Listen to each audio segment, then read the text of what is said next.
सबैजनालाई नमस्कार। मेरो पोस्टहरूमा धेरै ठाउँमा एमसिसीको मतियार भनेर सोनी वाग्लेलाई भनेको देखेँ। त्यसपछि यो एमसिसी के हो भनेर राम्रोसँग नबुझिकन लेखेको मान्छेहरू पनि धेरै देखेँ। सबैजनाले हेर्नुहोला, मैले तथ्य जे छ त्यही चाहिँ तपाईँको यो कमेन्टमा राखिदिन्छु। नेपालमा 2017 देखि 23 सम्म चाहिँ व्याख्यात्मक छलफल गरेर 2/3 एमसिसी पास गरेको। एमसिसी भनेको ग्रान्ट हो, भनेको अनुदान दिने हो, फिर्ता गर्नु पर्दैन।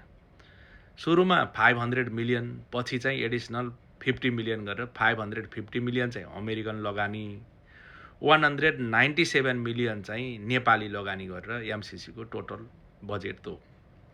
त्यसले खास काम के गर्ने भनेको छ त भन्दा यो बिजुलीको प्रसारण लाइन र बाटोदेखि लिएर मर्मत सम्मार गर्ने भन्ने कुरा चाहिँ त्यहाँ प्रमुख कुराहरू छन्। अब यसरी हेर्दा विश्वभरि कति देशले लिए त एमसिसी भन्ने कुराहरू पनि आउँछ। 47वटा देशले लिएका छन्। सबैभन्दा चाहिँ बढी चाहिँ अफ्रिकामा लिएका छन्। हाम्रै साउथ एसियामा चाहिँ हेऱ्यो भने श्रीलङ्का र नेपाल हो।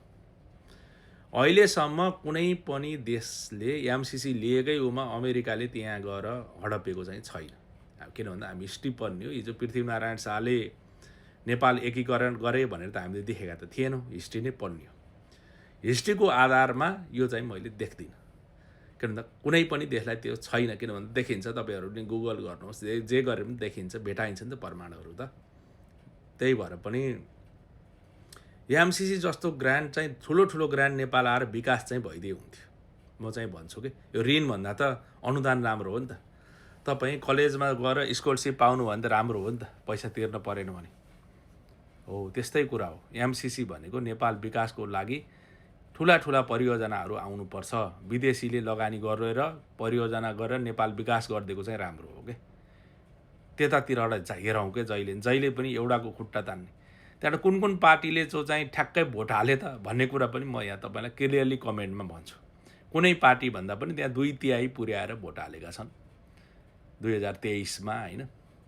तपाईँलाई कुन पार्टी थिए त्यहाँ मैले कमेन्टमा भन्छु।